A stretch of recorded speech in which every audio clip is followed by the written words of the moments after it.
Hi అండి, welcome to Eden food recipes. ఈరోజు మీకు ఈజీగా ఇంట్లో తయారు చేసుకునే మసాలా కారం చేసి చూపించిపోతున్నానండి. చాలా ఈజీ అండి, తయారు చేసుకుంటే ఇంట్లో సంవత్సరం పాటు నిల్వ ఉంటుంది. నేను ముందుగా 2 కేజీల మిరపకాయలు తీసుకున్నానండి, మంచి క్వాలిటీ మిరపకాయలు.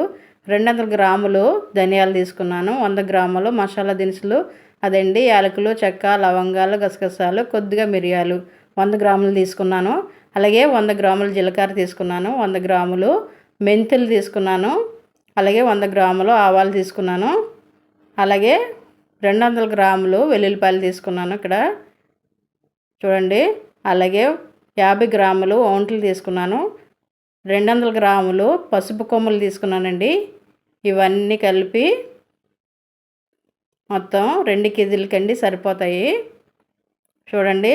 అలాగే స్టవ్ వెలిగించుకొని మిరపకాయలు కొద్ది కొద్దిగా వేపుకోవాలండి. అలాగే ధనియాలు, జీలకర్ర, యాలకులు, లవంగాలు, చెక్క ఇవన్నీ ఉన్నాయి కదా మసాలా దినుసులు, ఇవన్నీ కూడా లైట్గా వేపుకోవాలండి. దోరగా అసలు మాడకూడదండి. వేపుకున్న తర్వాత నేను మేడ మీదకి వెళ్ళి ఇవన్నీ ఆరబెట్టుకుంటున్నాను చూడండి. బాగా ఆరబెట్టుకోవాలండి.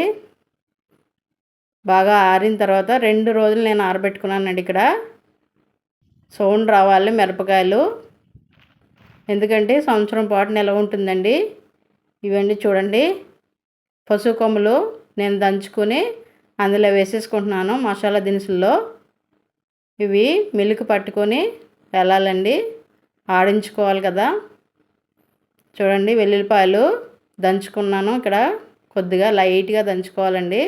చూడండి, మసాలా కారం కదా, మరి ఇందులో వెల్లుల్లిపాయలు వేస్తే బాగుంటుంది. చూడండి, ఆడించి తెచ్చేసారు మిల్ దగ్గర నుంచి కారం. ఓవర్ నైట్ అంతా ఉంచుకోవాలండి. నేను మరలా చెప్తున్నానండి, మిల్ నుంచి తెచ్చిన తర్వాత కారము పెద్ద ప్లేట్లో వేసుకొని ఆరబెట్టేసుకోవాలి నైట్ అంతా. ఆ తర్వాతే వెల్లుల్లిపాయలు దంచుకొని వేసుకోవాలి. ఆ తర్వాత మీరు దేనిలో స్టోర్ చేసి పెట్టుకోవాలనుకుంటే దానిలో స్టోర్ చేసి పెట్టేసుకొని ఫ్రిడ్జ్లో పెట్టుకుంటే 1 ఇయర్ పాటు నిల్వ ఉంటుందండి. నేనైతే ప్లాస్టిక్ డబ్బాల్లో స్టోర్ చేసి పెట్టుకుంటున్నానండి. వీడియో నచ్చితే లైక్ చేయండి, షేర్ చేయండి, కామెంట్ చేయండి, సబ్స్క్రైబ్ చేయడం మర్చిపోవద్దు.